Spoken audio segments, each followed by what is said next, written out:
अरे पति है करतार, पति बिन जीवन है बेकार, पति बिन जीवन है बेकार।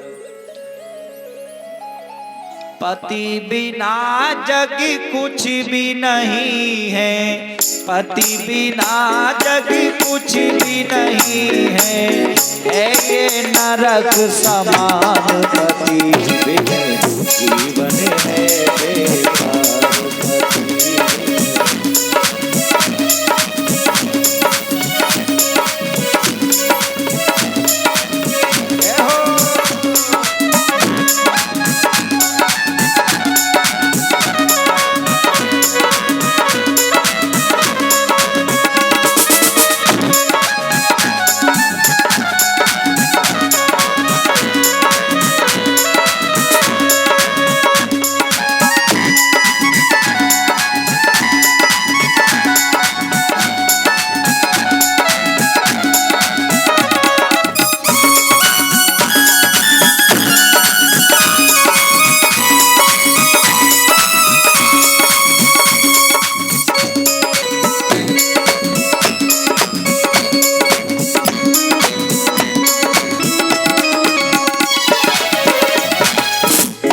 क्यों है पति के बिना जीवन बेकार?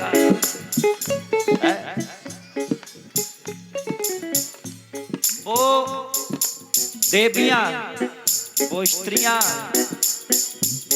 इस बात को समझ सकती हैं जिन्होंने जवानी में ही अपने पति को खो दिया है। उन्हें पता है ये समाज किस तरह से उन्हें ताने देता है। कोई अच्छी चीज नहीं पहन सकती है, अकेली बाहर घूम नहीं सकती। उस स्त्री का सम्मान खत्म हो जाता है जिसका पति नहीं रहता है। एक एक शब्द को बड़े ध्यान से सुनना देवियों। तुम्हारे सिर पर ये मांग में सिंदूर है, ये कब तक है? जब तक पति है।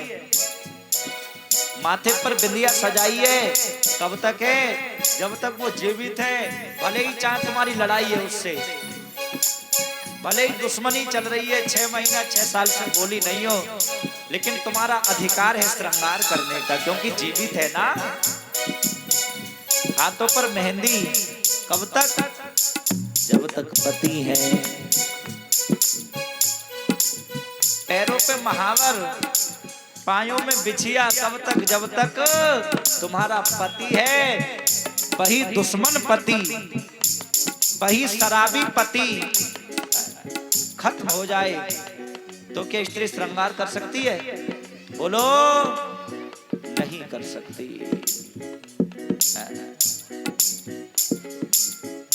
श्रृंगार ही स्त्री की सुंदरता हुआ करता है। कितना भी सुंदर शरीर है, जब तक स्त्री श्रृंगार न करे तब तक वो अधूरी मानी जाती है। इसी तरह से बिना पुरुष के नारी अधूरी है और बिना नारी के पुरुष भी आधा है। पति बिना जग कुछ भी नहीं है। मेरी मैया,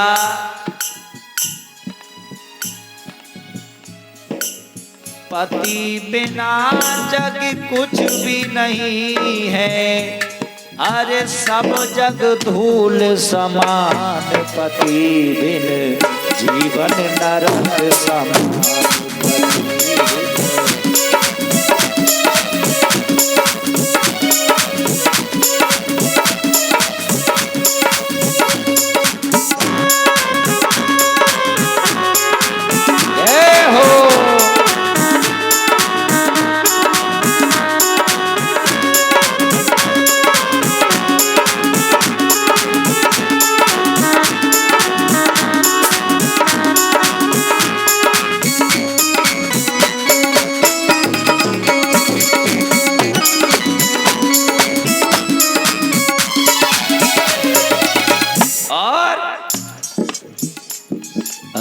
पति ही गंगा पति ही यमुना,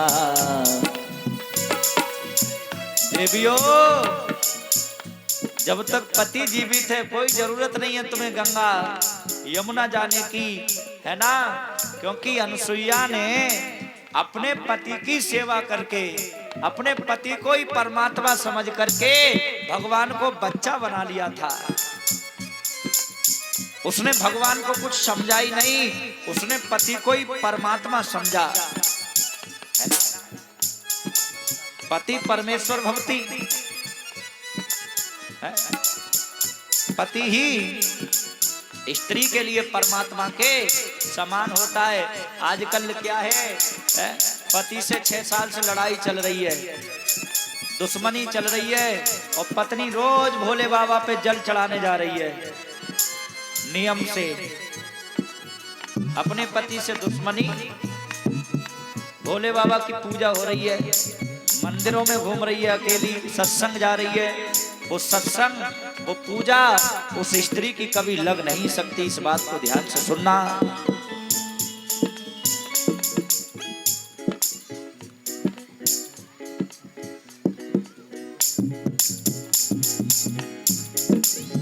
पति ही गंगा पति ही यमुना,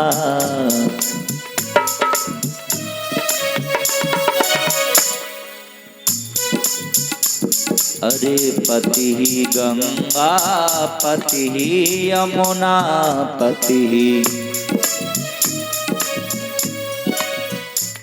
और पति नर्मदा की धार, पति बिन जीवन है बेकार, पति बिन हरि